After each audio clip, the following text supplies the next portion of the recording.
Obrigado pelo convite, é uma satisfação estar aqui com vocês. E vou falar sobre a glândula pineal, que fica no centro da tua cabeça. Eu acho que é muito importante a gente saber o que a gente tem dentro da cabeça, que justifica nosso estado aqui.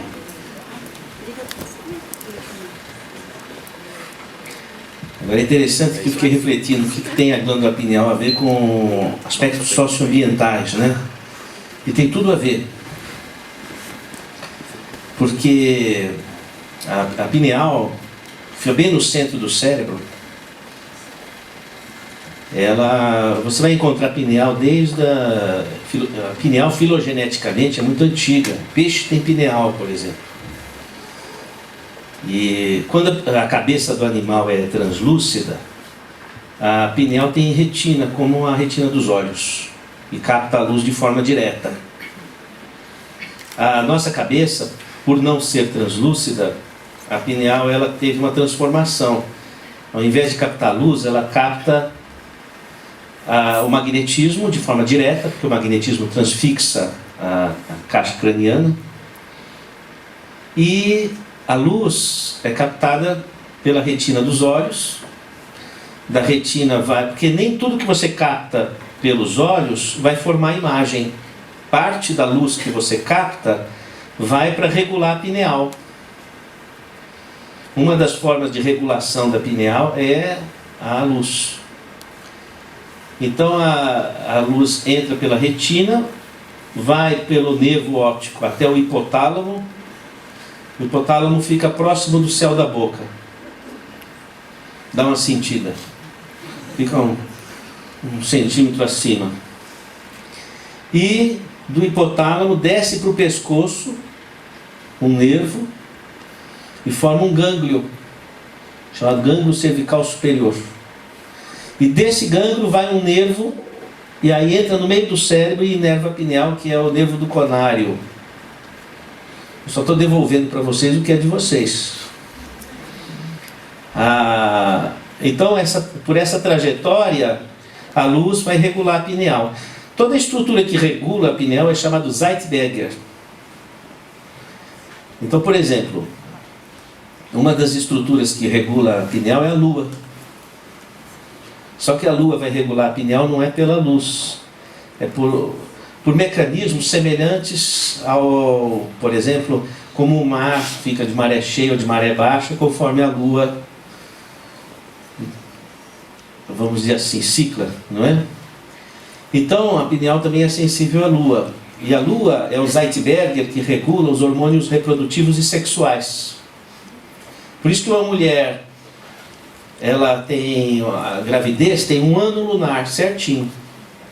Porque a pineal, a lua emite uma mensagem para a pineal, e a pineal vai se regular no que diz respeito ao ritmo dos hormônios sexuais e reprodutivos, vai ser regulado de acordo com a lua. Uma ovulação na mulher tem 28 dias, é um mês lunar. Não é? Ninguém vira lobisomem de dia, vira à noite. Você não faz uma serenata de dia, você faz uma serenata à noite, que a sexualidade rola à noite, porque o Zeitberger é a lua, não é? De lua cheia que os lobos uivam, não é? E por aí vai.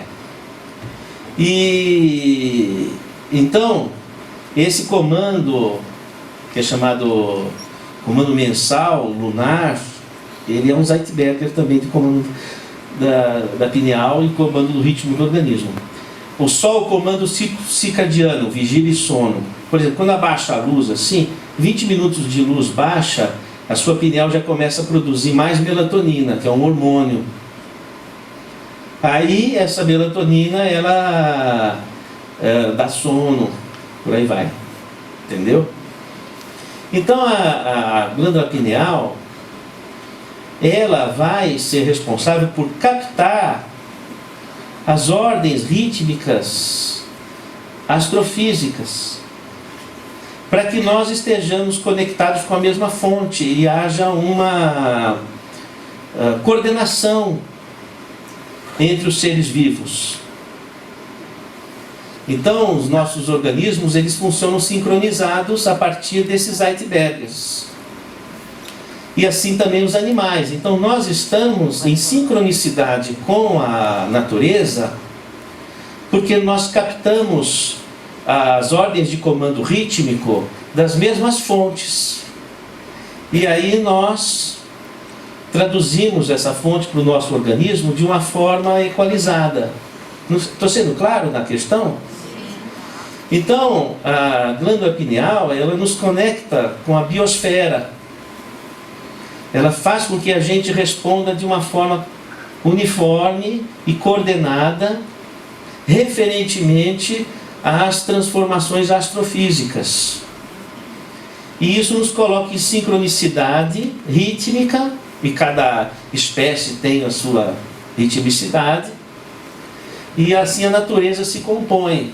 E nesse contexto é que a pineal tem a ver com aspectos socioambientais. Acho que convencia. Foi convincente a argumentação? Eu tinha que encontrar algum ponto de referência, não é? Mas de fato é essa a motivação. Veja que coisa interessante. A pineal, ela está habilitada por mecanismos que não se conhece muito bem a captar informações astrofísicas, Sol, Lua, informações astrofísicas desconhecidas e que coordenam vários ritmos hormonais no organismo, etc. Né? E eu fiquei refletindo a seguinte questão: se nós formos pensar na imortalidade do ser, que é uma hipótese, eu gosto de pensar essa questão do ponto de vista de raciocínio crítico científico. Tirar um pouco do monopólio desse assunto que está na mão das religiões, tirar esse monopólio das religiões e trazer para a nossa reflexão aqui. A vida após a morte do corpo físico, quer dizer, a consciência, a personalidade, ela persiste após a morte do corpo físico. Essa é uma questão que não foi respondida pela ciência, nem sim nem não. O que é um caminho interessante, porque a hipótese de a vida continuar após a morte do corpo físico é uma hipótese que, não tendo sido testada, não foi pesquisada de forma mais consistente. Então é um campo aberto dentro da ciência, e eu participo dessa hipótese de que o corpo, se morre o corpo, a pessoa mantém a consciência, não é? Veja, eu já morri uma vez e aconteceu que eu vi os médicos me ressuscitando. E então eu fiquei pensando, puxa, o que aconteceu comigo? Porque eu já trabalhei tanto tempo em UTI, e eu podia até fazer meu diagnóstico ali. Cefalopatia hipertensiva, nossa, eu preciso soltar líquidos o mais rápido possível. Pô, eu morri, caramba, será possível? Eu morri, nem escrevi meu livro, meus filhos tão pequenos, minhas crianças entrando no quarto, e aí eu falei para Deus, não, que isso, chorei. Não foi nem por fé, foi por desespero mesmo. E aí foi uma coisa engraçada, porque eu tinha consciência, apesar de olhar nos meus olhos, de estar que nem peixe morto, assim, já até passado. Então, foi aí que aconteceu uma coisa curiosa, porque eu não sei, parece que eu tive uma força e eu consegui fazer o que eu sabia que tinha que fazer, soltar líquidos. Então eu tive um vômito em jato e a minha pressão voltou ao normal e eu voltei por um tempinho, depois logo voltei a perder a consciência e já estava na UTI, não é? Inclusive eu fui internado na faculdade, no Hospital das Clínicas, da Faculdade de Medicina, que é a faculdade que eu dou aula. Então eu cheguei, mas cheguei anônimo, mesmo eu não sabia nem quem eu era. E logo quando eu pude responder alguma pergunta, o residente do hospital disse: vamos fazer o seu diagnóstico. O que aconteceu? Sei, eu caí. Perdeu a consciência? Eu falei, não perdi. Quer dizer, perdi. Não, deixa eu explicar melhor. O meu corpo perdeu, mas eu estava vendo tudo. Mas esse cara tá de gozação e tal, não sei o quê, né, e tal. E bateu as botas assim, saiu. Aí um senhor que é professor da faculdade, foi meu professor, bateu no meu ombro assim e disse bem assim para mim: eu sei o que aconteceu com você. Você teve uma experiência de quase morte.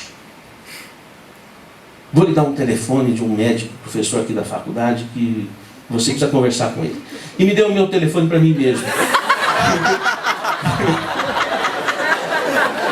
E eu recebi muito moldrado, falei, eu vou ligar. Não falei que era eu para não descredenciar as pesquisas. E como eu estava lá jogado no corredor do hospital, naquela... Não, moral da história, eu concluí que a morte não existe, que a gente sobrevive à morte do corpo físico. Se você quiser passar pela experiência para checar, esteja à vontade. Eu já passei pela minha, já estou satisfeito. Não é? E então, o que acontece é o seguinte: o René Descartes, já ouviu falar de René Descartes, né? 400 e tantos anos atrás, ele dizia o seguinte. Tem um livro que ele publica, L'Âme et le Corps, a alma e o corpo. Ele diz que a alma se liga ao corpo pela glândula pineal. Interessante a questão. Será mesmo que liga pela glândula pineal? Aí, valeria a pena você fazer uma reflexão. A glândula pineal é o único órgão do corpo que lida com a dimensão espaço-tempo. O tempo é uma dimensão do espaço, é a quarta dimensão. Não tem nenhuma, não é a tireoide, não é o ovário, não é o testículo, não são as adrenais, é a pineal que é capaz de lidar com a dimensão tempo. É ela que... E o tempo é a quarta dimensão do espaço. Albert Einstein provou isso. Então, a pineal é a glândula que lida com a quarta dimensão. Opa, já começou interessante, né? Porque se existe vida após a morte, ela está da terceira dimensão para lá. Seria a quarta dimensão, a dimensão holográfica, não é? E é interessante que a palavra tempo, ela vem do grego temenos. Temenos significa o espaço onde o espírito se projeta sobre a matéria, porque na época da Grécia Antiga o tempo não era de relógio, o tempo era tido como sendo o comando rítmico que a espiritualidade exercia sobre a natureza. Então era o temenos. Então o espírito, a divindade, reagia sobre a natureza e criava a sequência dos fatos, dos eventos e etc. Então era o temenos. Da palavra temenos surgiram duas. A palavra tempo, que perdeu aquela concepção de espaço, depois ganha quando Albert Einstein esclarece que o tempo é a quarta dimensão. E a palavra templo, que manteve a concepção de espaço onde o espírito se projeta sobre a matéria, onde a divindade se projeta sobre a matéria. A palavra templo manteve essa concepção. Se você hipotizar que a quarta dimensão já é a dimensão espiritual, aquela que Platão descreve no episódio de na República, quando a pessoa sai do corpo e durante o sono e descreve uma cidade, o espaço, a corporeidade do mundo espiritual. Se você considerar que a quarta dimensão, que é uma dimensão do espaço, a dimensão espaço-tempo, seria equivalente ao espaço descrito por Platão em A República, no episódio de quer dizer, o espaço espiritual onde a vida se continua, não é? Então o tempo retomaria a concepção do temenos grego. E a pineal lida com esse domínio. O que é a outra dimensão, a dimensão espiritual? É a Lua? Não. É o Sol? Não. É outra galáxia? Não. É outra dimensão, que também é um espaço astrofísico. Então a pineal ela tem essa habilidade astrofísica. Então faz sentido quando o Descartes fala, é o ponto onde a alma se liga ao corpo. E portanto, pensaríamos que a pineal seria como uma antena. Sabidamente a pineal capta magnetismo e transforma em neuroquímica. Sabidamente. A partir de experiências já foram publicadas na revista Nature na década de 80, a mesma onde publicou Charles Darwin. Então, sabidamente a pineal ela ela transforma esse magnetismo. E o magnetismo, ele registra informação. Então, através da onda magnética, você é capaz de passar informação emocional, informação intelectiva. E a pineal, captando isso, ela vai trazer esse registro para o corpo. Não sei se fui claro na ideia. Vamos dizer que nós estamos falando de uma forma heurística. O que é heurística? Heurística é quando você tem algum conhecimento que não teve ainda uma comprovação científica cabal, mas possui estrutura suficiente para que a ciência comece a pesquisar. Por exemplo, quando Albert Einstein publica a teoria da relatividade, ele fala heurística da relação massa e energia. Por que heurística? Ele não tinha provado, mas as ideias que ele elaborou tinham uma estrutura tão sólida que a ciência poderia correr na pesquisa em torno daquela questão, e foi o que aconteceu. Então eu diria que esse raciocínio que eu estou colocando, ele é a heurística da relação espírito-matéria, ou corpo-espírito, vamos dizer assim. Então, retomaríamos Machado de Assis, quando em Memórias Póstumas de Brás Cubas, ele vai dizer: a mente se debruça sobre o trapézio do cérebro. Quer dizer, não é o cérebro que gera a mente, mas a mente que ocupa o cérebro. Você comanda o seu cérebro. Olha, veja, se você fizer uma tomografia funcional, você vai poder observar que o que você pensa, o que você imagina, aumenta a circulação sanguínea nas áreas cerebrais pertinentes ao seu foco de pensamento. Por exemplo, você estava lembrando de alguma coisa, a área da memória hipocampal, a área da memória, aumenta a irrigação sanguínea naquela área, aumenta o consumo de oxigênio e de glicose, que é a área que está sendo usada, onde se projeta a memória, onde ela extravasa. Então ali incrementa. Por exemplo, falando de uma forma metafórica, uma pessoa que gosta de falar mal da vida alheia, um fofoqueiro, uma fofoqueira, a área da fofoca no cérebro fica mais irrigada, cria músculo quase, porque ela está usando, a pessoa cada vez fica mais capaz de utilizar a sua língua ferina, não é? Então o que acontece? O que você usa na sua mente reforça no seu cérebro aquele padrão. Está claro a ideia? Então, o seu cérebro é um instrumento seu. Quando Machado de Assis fala, a mente se projeta sobre o trapézio do cérebro, é a mente, é a sua personalidade, é a sua intencionalidade que movimenta o teu cérebro. Daí, se você, por exemplo, está muito baixa autoestima, eu não sirvo, não dá, o que vai fazer? As áreas cerebrais que te levam à percepção dos seus aspectos limitadores, ela fica mais forte. Então a tua percepção de realidade, vamos dizer assim, que te leva a aspectos limitativos, fica reforçada. Aí você não encontra solução, não encontra saída. Se você pensar que aquela pedra no caminho, né, como dizia Drummond de Andrade, havia uma pedra no meio do caminho havia uma pedra. Mas essa pedra pode não ser um obstáculo, pode ser um degrau, e você sobe na pedra e enxerga mais além.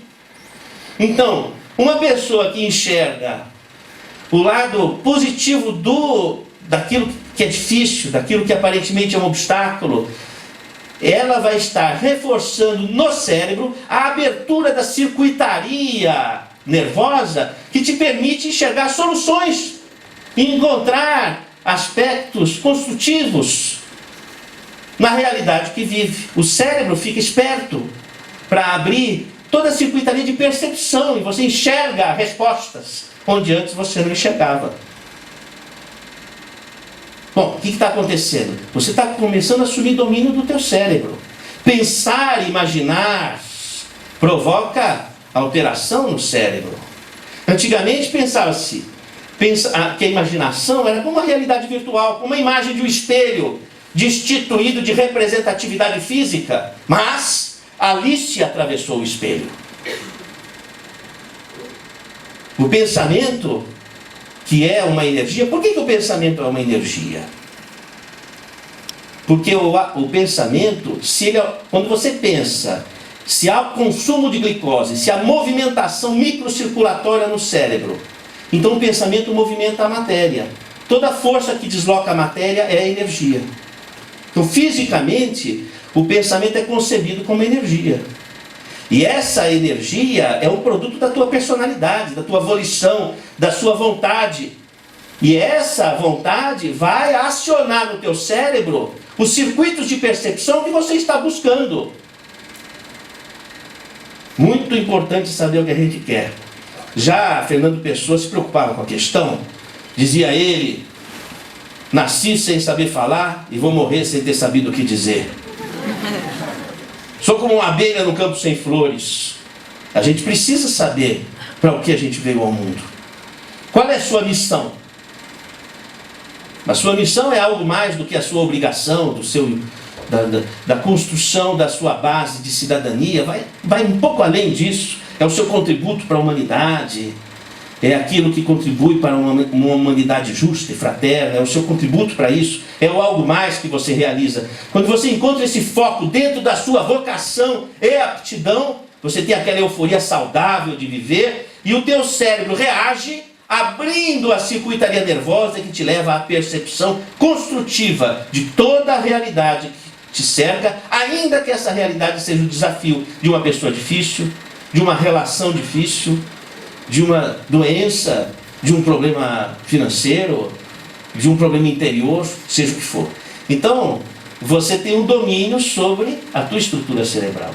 E como é que isso aconteceria? Quer dizer, você emite uma ordem de comando para o corpo através de forças magnéticas. E o sensor responsável por isso seria a glândula pineal. E se tirar a pineal, o que acontece? Eu tenho vários pacientes que não têm pineal. Como tatu também não tem. Então, o que acontece? A pessoa, ela fica um pouco aérea. Falta um pouco de conexão com a biosfera. Eu falei que a pineal nos coloca em contato, né? Então parece que viajou Brasil-China várias vezes e perdeu aquele fuso horário, não é? A pessoa fica muito perceptiva, como se tivesse usado talvez um pouco de êxtase. Então, porque eu tinha uma paciente que ela usava êxtase, que eu desaconselho. E ela dizia para mim assim: doutor, foi demais. Não preciso te explicar. Doutor, o senhor não vai acreditar em mim. Não é? Eu danço e a banda me obedece. O senhor precisa de ver o que foi aquela rave. Eu danço e a banda me obedece. Não é possível. Não. Eu tenho como princípio primeiro acreditar nos meus pacientes. Quando eu era estudante, meus amigos falavam que eu acreditava nos loucos e eu não perdia mania ainda. Eu falei: puxa, deve ser verdade o que ela está falando. Como que isso poderia ser uma verdade, né? Muito simples. Ela tomou o êxtase e saiu do corpo. Bom, quando ela saiu do corpo, ela entrou na dimensão fractal. Ela não estava na nossa dimensão aqui, ela estava já numa dimensão quase do mundo espiritual. No meio do caminho, né? Dimensão fractal. Não era a quarta dimensão, é 3,5. O que acontece com os harmônicos do som quando percorre a dimensão fractal? Qual é a velocidade do som aqui no nosso ambiente? 340 metros por segundo. Uma rave grande, ela estando mais distante, uns 500 metros, meio quilômetro mais ou menos, ela estava de distância da banda. Então o som que bate lá demorava quase 2 segundos para chegar no ouvido dela. Mas só que ela estava desdobrada. Quanto demora o som para chegar numa pessoa ali em cima? Imediato. Então ela ouvia o som da banda e já mandava uma ordem de comando para o corpo. Quando o som chegava no ouvido, ela já estava dançando.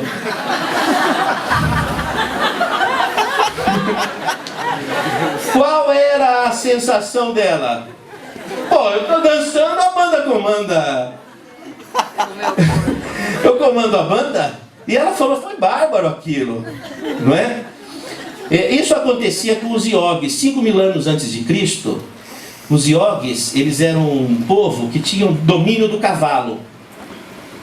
Aquele domínio do cavalo se dava porque não tinha estribo, não tinha sela, não tinha nada disso. Aquele domínio do cavalo se dava porque ele entrava em desdobramento e ele antevia o movimento do cavalo. Então ele tinha perfeito domínio. Então era um povo que, yoga quer dizer jugo, que conseguia domínio ou subjugar o cavalo. Depois, esse tipo de postura de desdobramento que permite a antevisão, que acontecia num estado depois de Zen, chamado de Zen, de Nirvana, não é? É um status mediúnico, um status de semitranse. Então a pessoa tinha um domínio, era um treinamento que eles faziam, eles iam os cavaleiros. Depois disso vai para o Zen budismo, naquela figura do menino que não sabia o que fazer com o laço que estava na mão, aí ele encontra um boi. O boi é o problema. O que eu faço com esse boi? Vou laçar o boi. Ele laça o boi reluta, ele sobe em cima do boi, o boi reluta e acostuma. Está dominando o problema. Aí ele vai até a casa dele, conduzindo o boi desiste, dorme e ele dorme em cima do boi. Resolveu o problema. É subjugar o problema. É o Zen do Zen budismo.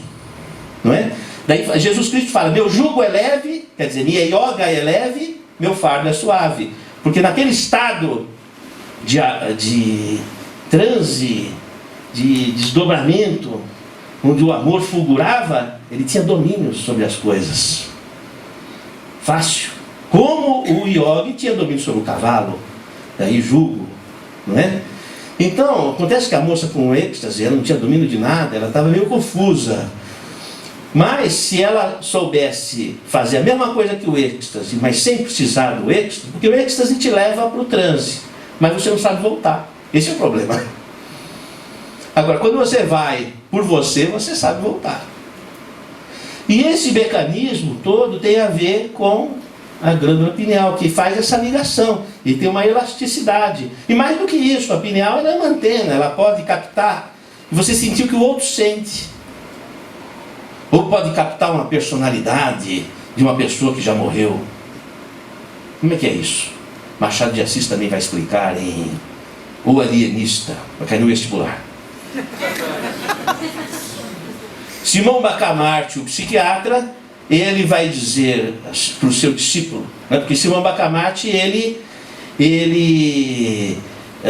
veio da Europa para implantar em Itaguaí um hospital psiquiátrico e fazer pesquisa sobre a causa da loucura. E lá ele instala, tira das ruas as pessoas que estavam alucinando, delirando, e começam as pesquisas no hospital psiquiátrico, que é o Hospício A Casa Verde. Tinha janelas verdes. E ele tinha os alunos dele. E ele estava em busca da causa da loucura, né? Depois o livro continua interessante, porque ele começa a observar que não eram só as pessoas que deliravam e que alucinavam que eram loucas. Tinha uma pessoa que era teimosa que nem uma porta. Por mais que você convencesse, ela não saía. Ele achou que teimosia era loucura e internou os teimosos da cidade também. Tinha uma pessoa que falava de fala empolada, falava muito mais do que aquilo que realmente era. Ele achou que as pessoas vaidosas eram loucas também, internou. Não é? O hospício, ele começou a ficar rico, inclusive. A mulher dele foi para o Rio de Janeiro, comprou sapatos e vestidos. Ele achou que consumismo era loucura, internou a esposa também. Aí o pessoal se rebelou e tal, o barbeiro da cidade se levanta contra, derruba a Câmara Municipal, precisamos derrubar o hospício Dom Pedro, o hospício Casa Verde, precisamos derrubar e tal, se elege prefeito com essa proposta. Depois ele via que ele podia ter ganhos pecuniários com o hospício, resolve fazer um acordo com o Simão Bacamarte. O Simão Bacamarte achou que a hipocrisia é loucura e internou o prefeito também. Depois, quando ele viu o hospício cheio, ele falou, pô, será que eu que estou louco? Ele resolve desinternar todo mundo e se interna assim, que é o que a gente faz até metade da vida. Que a gente se decepciona com todo mundo. Porque nós sempre vamos decepcionar as pessoas e as pessoas vão nos decepcionar, né? Não se vive sem perdão. Mas nesse livro, o Simão Bacamarte, o psiquiatra, fala para os alunos dele, descobrir a causa da loucura. São espíritos zombeteiros que se intrometem na mente da pessoa e a fazem enlouquecer. Não é? Então, o Código Internacional de Doenças, o CID-10, colocou um diagnóstico muito interessante. Não sei se você já perguntou para o seu médico se você porta essa comorbidade. É o ITF 44.3, estados de transe e possessão. Já é diagnóstico médico. Hoje o médico é obrigado a saber quando a pessoa entrou em transe ou quando ele enlouqueceu, porque tem uma diferença. Porque a loucura do transe, quando a pessoa não tem domínio e ela perde a crítica da razão, no estado de transe é uma loucura que vem de fora e desequilibra a pessoa. A loucura psiquiátrica é a pessoa que é desestruturada em si. Viu a diferença? É muito diferente, mas nos hospitais psiquiátricos, nos consultórios psiquiátricos, não faz diferença nenhuma. Todo mundo, todos os gatos vão para o mesmo balaio. Os hospitais estão lotados, a psiquiatria está terrível, ninguém acredita mais em nada, a medicina está materialista e a coisa está grave. Então, enche de comprimidos e por aí vai. São importantes, mas há que ter um bom senso. Mas a glândula pineal tem a ver com esse negócio. Você entender como é que esse mecanismo de relação corpo-espírito, e se é verdade que existe vida após a morte, existe uma rede sociocibernética de interações mentais, porque tudo interage no universo. O seu corpo, o que é o seu corpo? O seu corpo é a anatomia que você estudou na escola, mas veja bem, a sua pele não tem Streptococcus epidermidis. Não estou rogando praga, eu estou explicando o que é. É uma bactéria boa. Uma bactéria boa. Se tirar o Streptococcus epidermidis, a pele mofa, cria fungo da micose. Por quê? Porque essa bactéria protege. O intestino, 2/3 do seu cocô é bactéria. Desculpa falar. Mas eu não queria revelar essa. Não é? Você vê, o cireclube socioambiental, eu tenho que falar da socioambientabilidade do corpo. A Escherichia coli, se não é Escherichia coli, não se faz digestão. O trato genital tem bacilos de Doerner, você não mofa. E então, a boca, Streptococcus salivaris, já não vai ser mais a mesma coisa, é uma chuva de Streptococcus salivaris. Se você fica usando muito Cepacol, muita coisa assim, você mata o Streptococcus salivaris, aí começa a dar sapinho, começa a mofar a boca, vamos falar assim. Porque essas bactérias protegem. Quer dizer, você administra um ecossistema no seu próprio corpo. Bem-vindo à natureza. Você não é só você é uma rede de interação de seres vivos. Não é? Então, assim também a mente. Ninguém pensa ou sente sozinho. A mente, ela caminha por ondas magnéticas. Veja bem. Você está na estrada e você tem aquele sem parar. E você vai a 30 metros da porteira, a porteira identifica quem é você, se você pagou a conta. Se não pagou, ela não abre. Ela vai até a tua conta bancária, faz as contas e checa se pagou ou não pagou. Se pagou, ela abre. Como é que ela sabe disso? Pelas ondas magnéticas. Ó, veja bem. Se uma porteira pega informação por onda magnética, quero crer que aqui somos mais que uma porteira. Tem gente que não é. Mas estou falando do pessoal lá fora. O pessoal aqui é mais que uma porteira. Então você acha que o nosso cérebro vai ser regido pela serotonina que brigou com a menina? Que o médico fala, não, a sua serotonina brigou lá com a hidroxitriptamina, com a sua adrenalina, aí você ficou lelé da cuca. Você acha isso? Ora, veja, mais inteligência. Se a porteira registra informação por onda magnética, o seu cérebro está no computador quântico para lá. Então você pensou, você fez conexão. Com além e com a quem. É lógico, só falta você perceber isso. Quer ver uma questão curiosa? Quantos tipos de órgãos do sentido a medicina reconhece? Sim. Quantos? Sim. Isso, 23. Segundo os registros dos livros de histologia. Você não usa seus 23 órgãos dos sentidos conhecidos? Lógico que usa, você só não tem consciência disso. Nós temos muito a descobrir sobre o nosso universo perceptivo. Por exemplo, seu pé está dentro do sapato. Só que você não tinha percebido isso até eu ter falado. Quer dizer, a informação você está captando, mas a sua atenção não estando voltada para aquilo, você não percebe. Então, muita coisa você capta e não percebe. Aí vem aquele choro que não sabe que se chora, aquela tristeza que não sabe de onde vem a tristeza, aquela briga que não sabe de onde surgiu, aquela persecutoriedade, aquele pensamento intrusivo, não sabe de onde veio. Como não sabe? A nossa mente, olha, lembra da porcaria, cria volume. Porque há uma somação de ondas. Então, que nós amplificamos aquilo que focalizamos dentro de nós. Se você focaliza o seu potencial, a sua capacidade, a sua ligação com Deus, a sua força maior, você vai entrar em conexão com esse tipo de magnetismo. E isso amplifica essa força dentro de você. Então, a glândula pineal, quando ela mexe com onda magnética, ela está mexendo com coisas uma usina de ondas mentais. Não é? Acharam importante a glândula pineal? Porque para eu poder começar a aula. Se vocês não acharem importante, então eu fiz o seguinte, eu peguei umas glândulas pineais de pessoas que já tinham morrido, mas eu não matei essas pessoas, elas já estavam mortas, e eu tinha que descobrir a causa mortes dessas pessoas, então eu tive que cortar o cérebro, e aí eu aproveitei e dei uma bicadinha na pineal para tirar uma fotografia. E fiz umas imagens para vocês verem um pouco de glândula pineal que eu queria mostrar para vocês. Vamos lá? Aí, podia apagar essa luz aqui da frente, talvez? Será?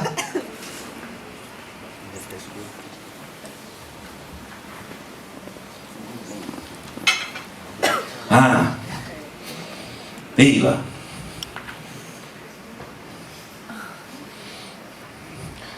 É quase do tamanho de um clítoris. Porque a pessoa fala, que tamanho que é? É pequenininho. É só isso? O clítoris é só aquilo que faz.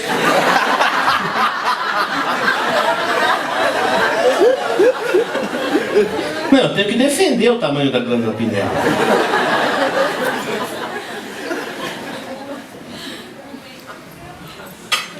Que vai olhar, o aluno vai olhar, fala, cadê? Aqui. Aonde? Aqui. Onde eu estou pondo a caneta? Debaixo da caneta. Só isso? Aí eu tenho que explicar, né? Que o só isso pode ser muito. Então aqui essa... Vamos ver outra. Que é era outra pessoa, que é o corpo de uma pessoa que já foi, naturalmente. Aqui, essa daqui, ó. Eu estou olhando para cima. Essa. Não é? Vamos ver outra. Aqui. Uma é diferente da outra. Não tem um com a pineal igual a outra. Como será a sua? É que o convênio não cobre o exame para você ver. Mas... Aí outra aqui, olha que bonitinha, parece uma coroinha. Uma vez uma pessoa na internet disse o seguinte, muito bonito, nossa, que sabedoria, uma é diferente da outra, que nem um nariz é diferente do outro. Não é? Mas veja bem, não é a questão. O nariz é diferente do outro porque o nariz, o rosto, ele tem a finalidade de demonstrar as individualidades, as diferenças. Essa é a função anatômica. Quando você tem uma estrutura corporal filogeneticamente muito antiga, vem desde lá dos peixes na evolução, então a tendência é ela se uniformizar entre as pessoas, não é ser diferente, é ficar igual. Então você vai pegar, por exemplo, rins, os rins são iguais. É difícil dizer esse rim é dessa pessoa, esse rim é de outro, assim, anatomicamente. Por quê? Porque é uma estrutura muito antiga, então não tem diversidade. Então em anatomia existe essa questão. Agora, curioso que a pineal é uma estrutura antiga e uma é diferente do outro. Não é? Inclusive nos animais, você pega, por exemplo, pineal de cachorro é muito pequenininho demais, quase que você não vê. E às vezes nem vê. Apesar de cachorro ser o que você bem sabe, né? O cachorro, ele antecipa a vinda do dono, ele tem aquelas intuições, ele tem, a pineal dele é hiperativa, não é? Então não é bem a questão do tamanho, é a questão mesmo, que essa questão do magnetismo, né? Às vezes, quando menor o aparelho, mais sensível ele é. Então não tem a ver com o tamanho. Mas a gente vê formas diferentes, porque tem a ver com a individualidade também, que se projeta ali na construção anatômica, não é? Vamos para o próximo, por favor? Ali, outra pineal aqui. Fica bem no meio do cérebro. Vamos ao outro. A outra aqui. Vamos ao outro. Essa daqui, ó. Parece um sapinho, né? Outra. Olha essa aqui. Como será a sua, né? Olha lá. Estou curioso. Vamos para outra, por gentileza. Aqui, ó, essa aqui é exemplar. Olha que pineal exemplar. Nossa. Maravilha. Pineal maravilhosa. Outro. Essa. Outro. Ah, bom. Você deve ter uma tomografia cerebral. Alguém deve ter uma tomografia do cérebro. Tomografia é legal para a gente estudar um aspecto da pineal, que é essa pinta branca aqui, são os cristais de apatita na pineal. Então tem gente que tem muito desse cristal. Vamos ao próximo, por gentileza. Ali, ó. Próximo. Próximo. Ah, pronto. Cortei uma pineal no meio e pus no microscópio eletrônico. Aumenta lá as milhares de vezes, não é? E percebi o seguinte, olha que interessante. Ela tem umas estruturas, parece um choquito. Ela tem um crocante. Não é? Está vendo esse crocante? Vamos ao próximo, por favor. Ah lá. São bolinhas. São bolinhas. Colocando na microanálise, são cristais. Cristais de apatita. Aí eu pensei assim, engraçado, né? A pessoa costuma dizer assim, não tem bola de cristal na cabeça? Tem. Tem bola de cristal na cabeça. Se você pensava, tem. Olha que belezinha. Esses são cristais da pineal. Todo mundo tem. Tem gente que tem mais. Isso dá uma característica diferente. Quem tem menos, tem mais desdobramento, saída fora do corpo. Quem tem mais cristal, puxa mais para si, aquele que recebe o espírito. Entendeu? Aquele que tem menos, tem uma tendência mais dominante de sair fora do corpo, fazer mais viagem astral. Vamos para o próximo, por gentileza? Olha lá. Descascando o cristal, ele tem a forma, na verdade, ela tem a forma de amoras, ou das circunvoluções cerebrais. Próximo, por gentileza. Aí, ó. Então, antigamente se pensava que a pineal na puberdade ela se calcificava e perdia a função. Mas as micrografias mostram que na verdade não ocorre um calcinático da glândula com perda de função, como se fosse uma pedra de rim. Mas a construção de estruturas de forma organizada, inclusive em alvéolos, semelhante aos dentes, que também tem apatita. O esmalte dentário também é apatita. E também forma alvéolos, como os dentes. Você não vai dizer que a boca da pessoa calcifica. Que bela criança formando os dentinhos, a boca já está calcificando. Você não fala assim, porque na verdade é uma calcificação funcional. Talvez o melhor nome fosse biomineralização. Não é? Biomineralização. Talvez o melhor nome fosse esse. Vamos ao próximo, por gentileza. Aí, se você fratura um cristal, você vê que ele é formado por lamelas concêntricas. Ó, fraturando aqui a tampinha, caiu um pedacinho aqui, né? Que é o complemento. Então, esse cristal é formado por lamelas. Vamos ao próximo. Fazendo um raio-x, lamelas concêntricas. Não parece um tronco de árvore? Toda a estrutura da natureza que recebe o comando rítmico do Sol tem essa forma. Como é que uma árvore desenvolve? Não é através da fotossíntese que vem pelo Sol? Então é a mesma coisa. A pineal não capta a luz do Sol através da retina, e essas estruturas vão formar igual a madeira. Então a idade da árvore você não sabe pela essa por essas circunvoluções, a idade da pessoa também. Então essa aqui é uma pessoa jovem. Vamos ao próximo. Essa é uma pessoa de mais de 80 anos. Tem muitas lamelas e finas, e elas se acavalam. Então acontece semelhante a uma árvore. Tá? Porque do mesmo jeito que a árvore capta o sol pela fotossíntese, nós captamos o sol pelas vias anatômicas, neuroanatômicas, para regular também o nosso corpo. Só que a gente não faz exatamente a fotossíntese. Embora muitas vezes há pessoas que ainda vegetam. Olha, eu vou dizer vegetar. Quando eu digo vegetar, é a pessoa que tem muito a realizar e não faz. Não estou falando de certas metáforas negativas, quando se fala, por exemplo, de pessoas portadoras de deficiências extremas, não é?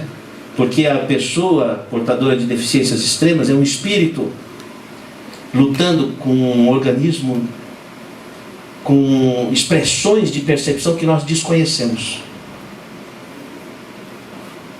Então aquela pessoa que ela está ali com aquela tetraplegia, tetraparesia, cego, surdo, deitado, aquele chamado PC, paralisia cerebral, com deficiência mental, tudo aquilo ali, um dia a humanidade vai conhecer o que ele está percebendo, o que ele está pensando, com que luneta ele está vendo o universo que nós não estamos vendo. Então essas pessoas estão trabalhando com recursos que nós desconhecemos. Então é diferente, estou fazendo alusão ao jurista que diz que os anencéfalos, eles vegetam. A nossa ignorância não chegou ao ponto de saber que tipo de realização e de percepção, com que luneta esses nossos irmãos, seres humanos com direito à vida, enxergam o mundo. É isso que estou dizendo, não é? Eu falei, o vegetar é às vezes a pessoa inoperante diante da missão que tem a realizar. Vamos ao próximo slide, por gentileza. Isso aqui é interessante. Olha, esses cristais, eles têm circulação sanguínea. Então aqui são vasos sanguíneos. Então são estruturas vivas. Tá? Por que eu fiz questão de fotografar essas estruturas? Para mostrar que esses cristais são ativos. Não são um calcinate como uma pedra de vesícula ou uma pedra de rim. Eles estão com uma função, eles têm circulação. Então existe troca metabólica, interatividade. Então quando há todo aquele jogo magnético, isso daí reflui para a circulação. E a circulação chega em tudo quanto é parte do corpo. Com quantos dias depois da lua? Quantos dias? 21 dias depois. 21 dias depois da lua de mel, depois que você virou os olhos, o coração está funcionando. Por quê? Porque ele precisa mandar sangue, os vasos sanguíneos estão se formando ali para mandar sangue. Sem sangue não funciona nada. E o que tem sangue tem função. Então aqui, esses cristais têm função. Até é interessante, no embrião, a mesma área que forma o coração, forma a boca. Nunca viu o coração saindo pela boca? É o primeiro arco branquial. E também forma as mãos. Nunca sentiu o coração na mão? Por isso que o beijo é uma doação do coração, e estender a mão também é estender o coração. É um reflexo atávico da vida embrionária. E a pineal, ela recebe essas emissões do coração, através dessa microcirculação que torna a pineal o órgão mais irrigado do cérebro. Tá? Portanto, com uma função presumida importantíssima. Vamos ao próximo, por gentileza. Como é que seria isso? Isso fui eu que desenhei, quer dizer, me desculpe, pode fazer análise psicológica da limitação cognitivo-motora e tal. Não me lembro como é que eu fiz esse círculo tão perfeitinho. Mas, aqui estão os cristais. Eles são diamagnéticos, eles repelem, eles rechaçam o campo magnético. Tá? Porque tem muito elétron na superfície. Então o campo vem, bate num cristal, ricocheteia para o outro, que bate e ricocheteia para o outro. O que acontece aqui? Há um sequestro do campo. É como, por exemplo, vamos supor, você tem aqui uma pessoa pensando ela emite o pensamento que vem por onda magnética, e aquele pensamento entra no teu cérebro por esse mecanismo. Então, quando a pessoa recebe um espírito, não é que o espírito entrou dentro do corpo da pessoa, é que ele mandou uma emissão, por exemplo, de ódio, de mágoa, e foi lá e você registrou aquilo, e aquilo impressiona as suas emoções. Aí você sente algo que te incomoda, que você não sabe de onde veio. Então, é como o radialista, ele não está dentro do rádio. Ele capta, é como se tivesse, mas ele não está, ele capta a onda. Então a pineal funciona como uma antena que sequestra esse campo. Então a incorporação do espírito se dá por esse mecanismo. O único momento onde o espírito está dentro do corpo é na gravidez. Aí é uma incorporação literal, não é? Por isso, inclusive, você veja que interessante, a mulher, quando ela está no pré-menstruo, como é que é o corpo da mulher no pré-menstruo? Ela está com útero, com endométrio, pronto para receber o embrião, não é? Os seios com os ductos lactíferos proliferados. Ela está com um corpo parecido com um corpo de grávida, é ou não é? Ela está pronta para receber um espírito. Se não veio o espírito reencarnante, veio o espírito de porco. Ela fica louca. Entendeu? Agora, se ela tiver boa sintonia, pode vir uma luz, alguma inspiração do alto, não sei, alguma coisa. Por isso que a sintonia é bom, senão dá muito sintoma.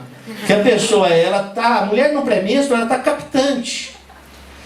Ela está captante porque ela vai receber uma outra pessoa, ela está preparada para isso. Só que se ela não recebe uma outra pessoa, ainda assim ela está aberta para receber o que é, do ponto de vista, não é? Então é muito sintomático, a TPM é muito mediúnica, vamos dizer assim. Não é? Eu poderia dizer que a transa é um transe. Porque é uma sessão, você transa, um incorpora o outro, não é? Que o transe mediúnico da relação sexual é uma incorporação mútua, de duas pessoas que se amam. Então ocorre a sintonia de almas e os corpos se atropelam.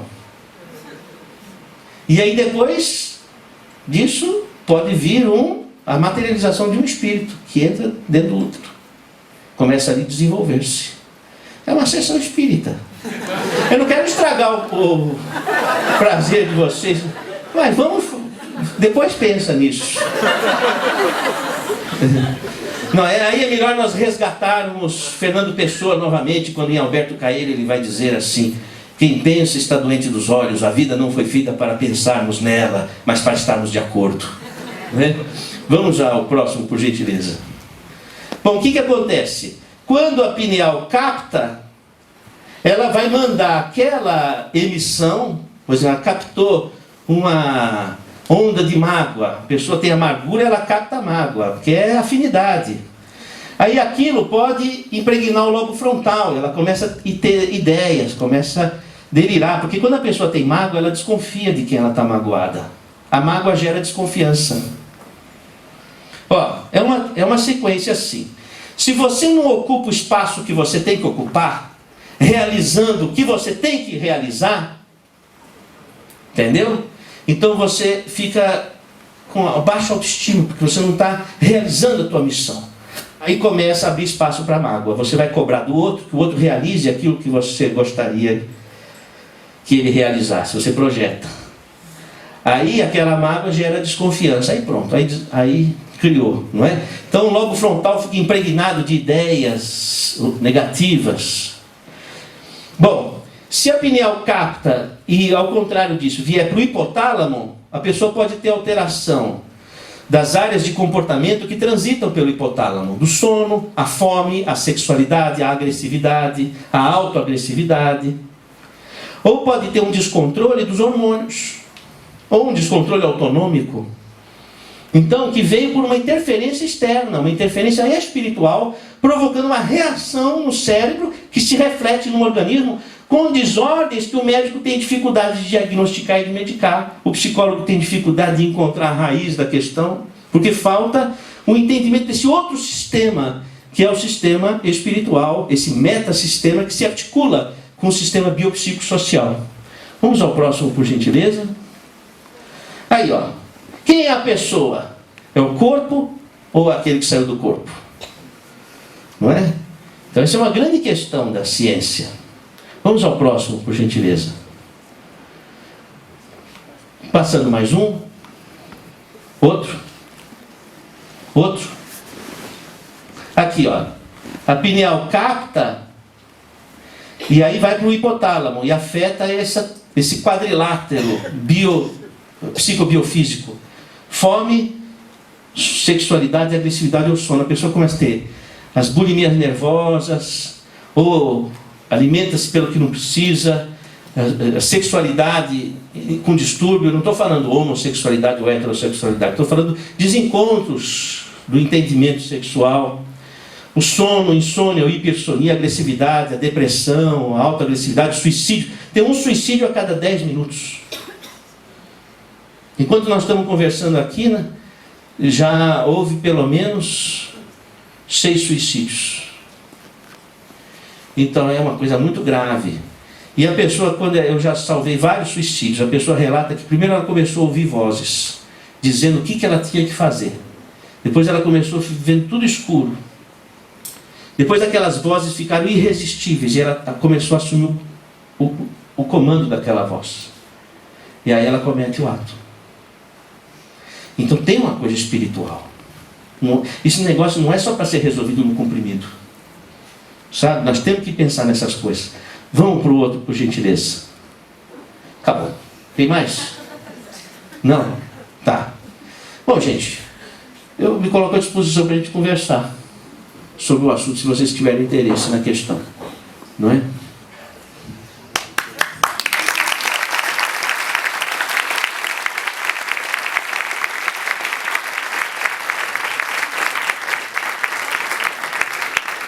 Como é que faz? O pessoal que pergunta pega o microfone também? Só um minutinho. Tá ok.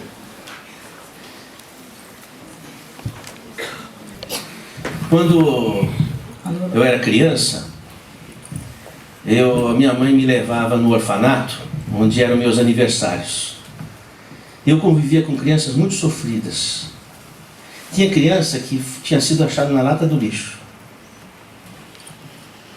Então aquilo lá, olhar naqueles olhos, me impressionava. Quando eu era adolescente, eu trabalhava com mendigos de rua. Todo final de semana eu ia para debaixo da ponte, na 23 de maio, e recolhia 40 mendigos. Então eu ajudava no banho, tirar as muquiranas, fazia a sopa. Depois, para colocar aquele pessoal em ordem, eu fazia uma prece. Eu rezava um Pai Nosso, porque era da cultura. E eu rezava um Pai Nosso. E eles me respeitavam quando eu rezava o Pai Nosso. Comecei a descobrir que o espiritual tinha uma força. Porque como é que eu conseguia colocar 40 mendigos em ordem ali? Para poder dormir. Para poder tomar banho. E aquela descoberta foi uma coisa extraordinária. E eu trabalhava com um carcereiro da prisão. Ele me dizia assim, ó, cuidado que esse pessoal é perigoso. Não é? Você vai ter que ter moral. Se você não tiver moral, você não leva. E uma vez um rapaz, que eu não deixei ele entrar porque ele estava bêbado, porque eu não deixava ele entrar quando estava alcoolizado, para não incentivar o álcool. Aí ele pôs uma faca no meu pescoço. Eu olhei bem nos olhos dele, com muito amor. E ele baixou a faca e saiu. Voltou no dia seguinte sem beber. Comecei a descobrir a força do espírito. E depois eu entrei na faculdade de medicina com 17 anos, no Hospital das Clínicas. Aquilo é um sofrimento incalculável. Incalculável. Eu tive uma paciente, quando eu era estudante, que ela tinha um tumor de intestino que crescia rápido. E saía cocô pela boca, que não tinha como sair por baixo. E eu chegava no quarto, sem saber o que falar para ela. Bom dia! Chamava-se Yoko. Bom dia, Yoko! Como está? E ela sorrindo com os dentes sujos de cocô ia me dizer, bom dia, doutor. Né? E a barriga aberta, porque aquele tumor vazava. 24 anos de idade. E eu chegava de manhã cedinho, de cabeça baixa, por que eu ia falar? E aquela mulher de 24 anos, com a barriga aberta, sorria para mim com os dentes sujos de cocô e dizia: bom dia, doutor. Então eu fui descobrindo a força do Espírito. Porque às vezes você convive com uma pessoa debaixo do mesmo lençol e passam-se anos e você vai dizer: você nunca me viu, você nunca me reconheceu. Porque não é o corpo, é o Espírito. E às vezes uma pessoa que deixou saudade tão distante que você já não toca mais e ela faz acelerar teu coração. É o Espírito. Como é que eu não haveria de descobrir o Espírito? Porque o que é enxergar uma pessoa se não é compreendê-la? O que é ver um Espírito? É enxergar o outro. É compreender o outro. E você só compreende uma pessoa se você ama. E o amor é uma força do Espírito? Ou vai dizer que é o desequilíbrio de sódio e potássio? Por esses caminhos a gente vai descobrindo. Mas eu ainda estou tentando enxergar as pessoas. Ainda estou tentando enxergar o que está por trás da matéria, o que está por trás do olhar.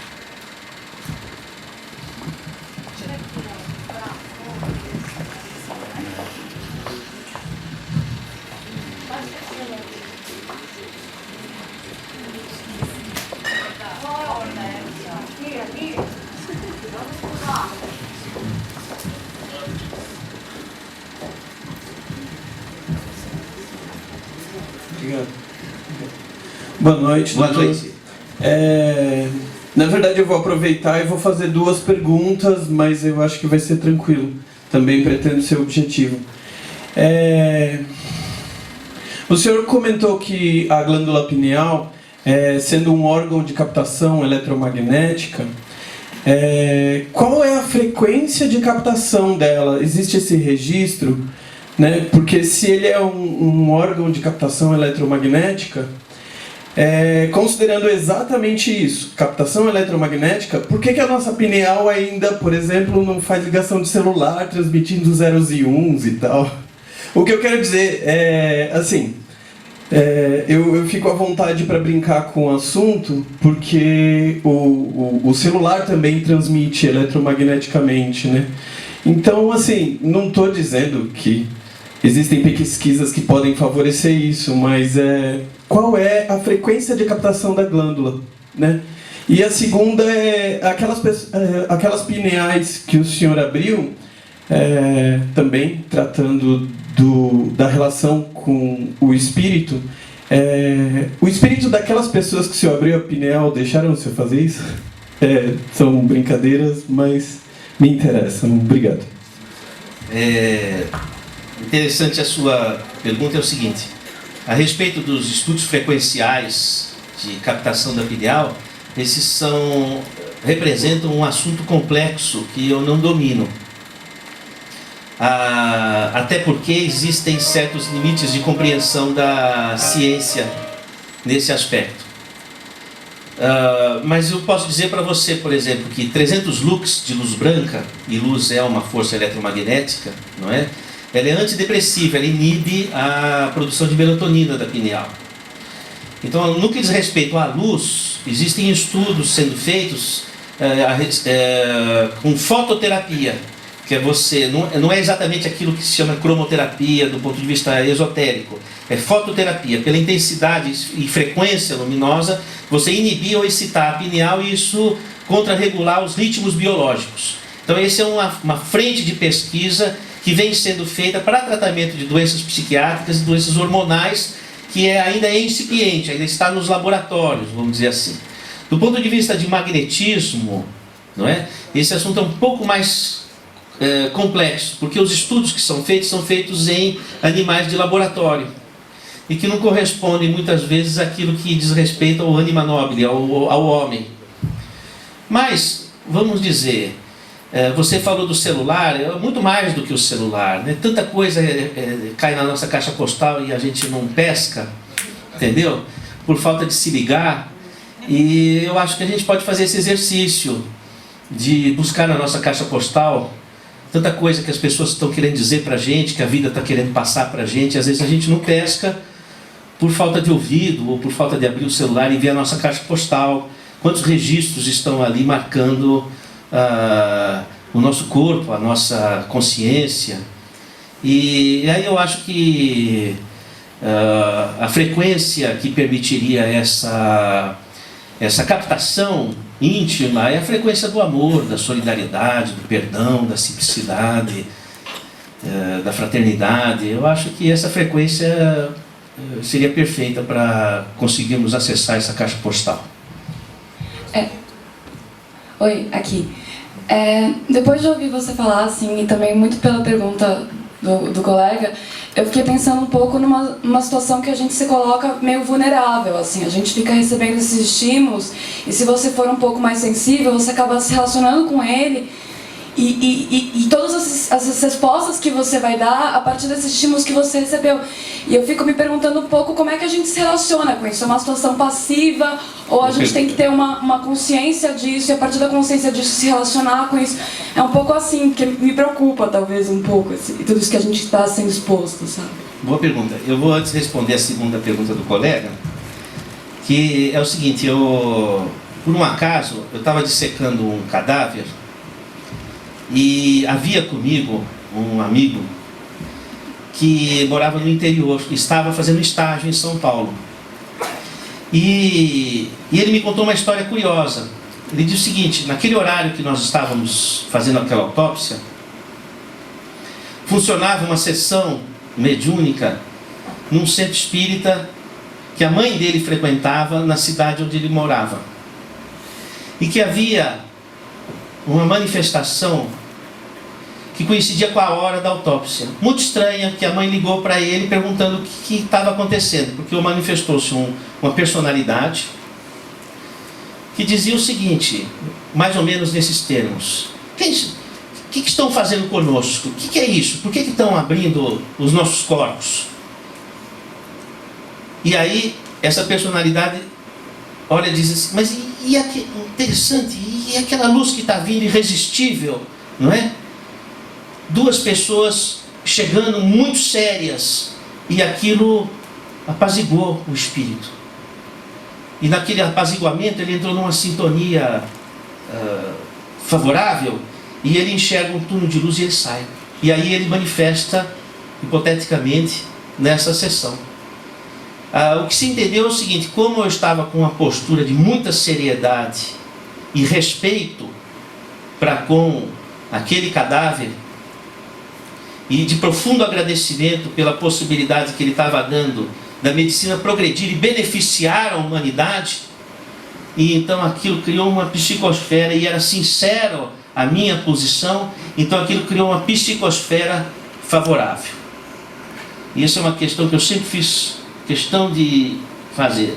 Num hospital ou num centro de verificação de óbito, é aquele respeito, aquele amor, aquela seriedade, e aquele espírito de colaboração, de humanidade, e isso daí gera uma energia que, via de regra, abre caminhos para possibilidades, como foi o caso dos registros dessas pineais. Eu tenho certeza que quando eu desencarnar, as duas primeiras pessoas que eu vou abraçar foram aqueles que contribuíram para essa pesquisa nos cérebros que avaliei. A respeito da amiga, veja bem, a mediunidade ela é como uma árvore. Você vai abrir uma copa para o além, mas precisa ter raiz, que é o que você realiza no mundo. O primeiro espírito que você precisa receber é você mesmo. Você precisa ocupar o seu espaço da sua missão, daquilo que você tem que fazer. Se você ocupa o seu espaço, nada ocupa esse espaço. Agora, se você não ocupa o seu espaço, não domina as suas faculdades, não domina, não caminha onde você tem que caminhar, não resolve o que você tem que resolver, o espaço fica aberto para o alheio. Aí você fica vulnerável. Qual é Um pouco a âncora, a glândula pineal vem agora, diante de um pouco tempo, firmar essa âncora. Eu apenas queria saber, doutor, pessoalmente agora, onde eu posso vir pesquisar mais no sentido de veracidade, já que eu puxo na internet e o que temos aí é frequências, eu trabalho com som, física e tudo mais, frequências 600 menos de 1K e tudo mais, frequências sonoras que podemos ativar ou não, onde nesse meio científico acadêmico o senhor pode aí deixar um pouco para a gente ir mais além. Obrigado, parabéns mais uma vez.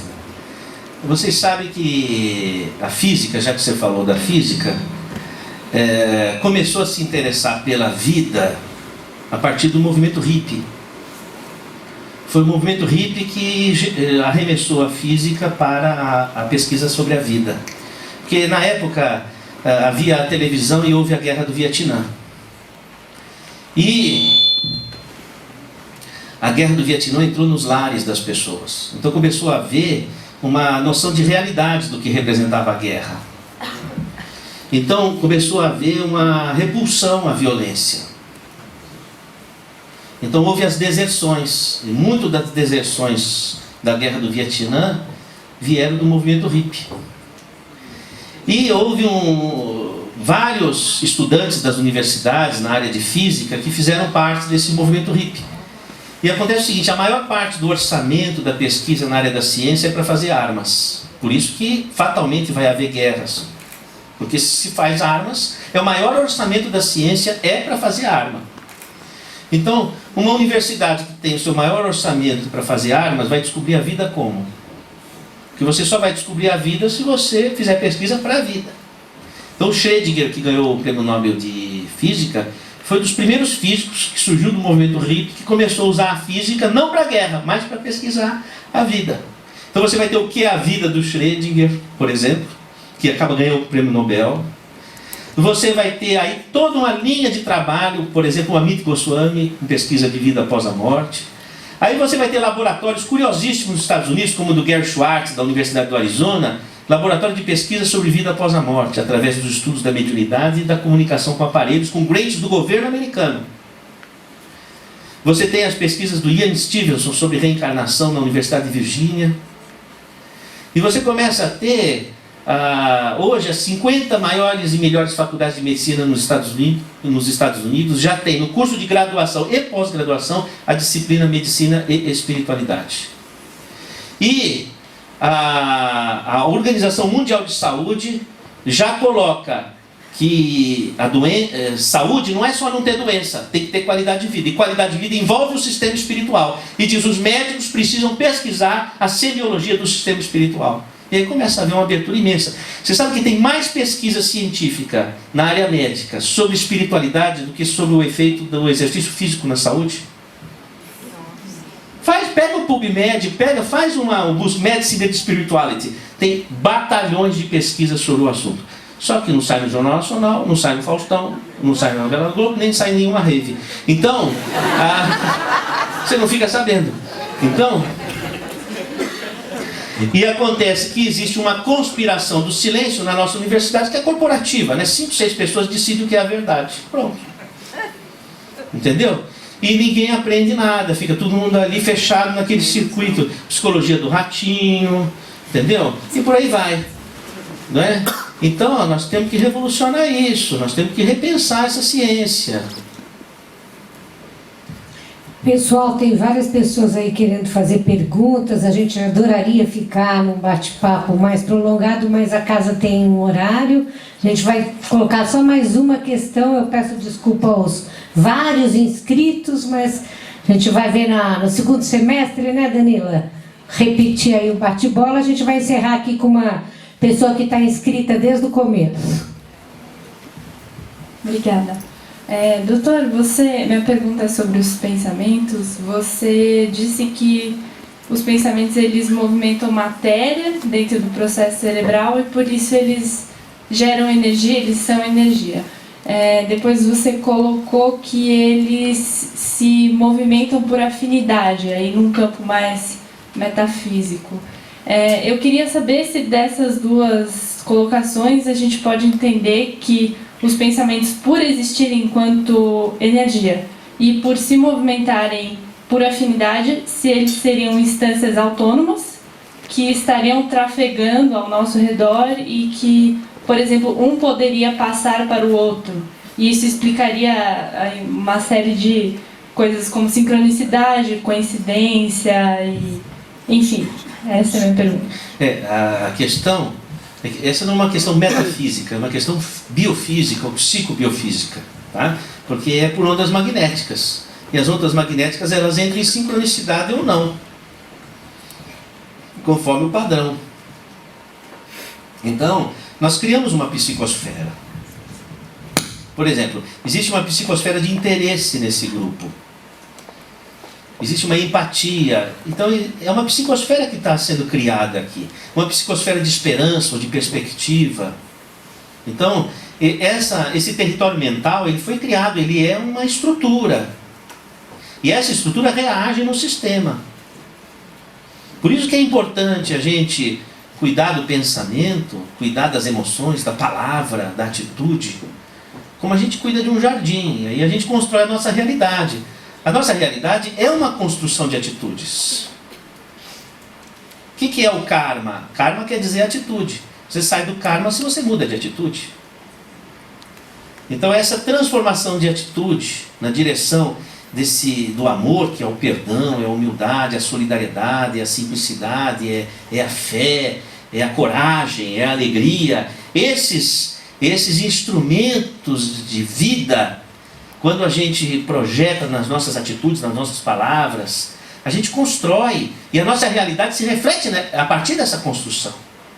Que a gente costuma muitas vezes reagir é catártico, é emocional. As coisas acontecem e eu reajo. Eu não me entendo como construtor da minha realidade.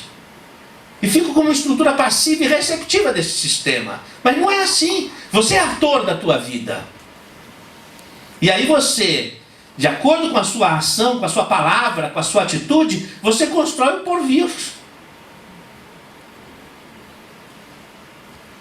Então, a mesma coisa acontece quando você coloca a culpa dos seus problemas na outra pessoa. Então você delegou o seu bem-estar ao outro. Quer dizer, a tua vida só vai mudar se o outro mudar. Você está na mão da pessoa. A culpa é sua. Por causa de você eu estou assim. Então, depende da pessoa a sua felicidade. Você perdeu o domínio de si. Agora, se você encontrar a sua cumplicidade com aquilo que te magoou, então, eu também fui cúmplice disso, por alguma atitude, por não ter tomado uma posição adequada, que talvez eu não saiba agora, mas sou cúmplice. Se eu fui cúmplice do que me aconteceu e me magoou, eu também sou o articulador da transformação dessa realidade. Então, na medida que eu também assumo a minha cota de culpa, não no sentido de cultivar a culpa, mas no sentido de entender a sua participação naquele roteiro que te magoou, que te marcou, na medida que você assume essa responsabilidade, você também assume que você tem domínio de transformação. Então nós temos que assumir domínio sobre a vida que nos pertence. E aí nós vamos construir, gerando o pensamento, materializando o sentimento e o pensamento em atitudes, em palavras. Palavra tem uma força incrível. Não se deve jogar conversa fora e palavras fora, que tem muita força. E isso pode construir ou destruir. E tudo isso não é metafísica, isso é psicobiofísica.